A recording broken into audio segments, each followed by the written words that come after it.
a re o kopa tshwarelo.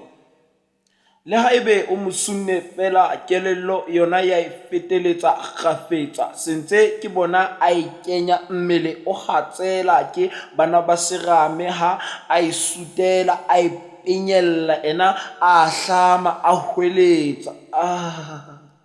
Mahlo a fetoha a Undertaker a ba masweu bosweu ba lehlwa, menwana e tsamaya dinameng ekare ke a bona menwana ya maoto e solophana, e tswe a e kgutlisetse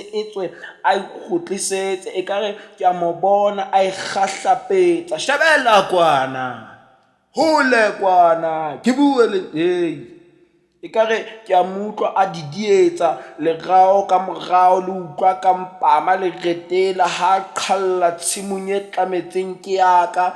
A re o kopa tshwarelo, o na sa ikemisetsa ho nkutlwisa bohloko. A re o entse phoso, ena phoso ke e jwang bana beso, e bitsang Modimo ka lebitso. Oh my God, kelello yona e fetotse tsena movie, pelo e qhitsa madi ekare e thagisitswe mmoho le Jesu. Majida ke etse jwang?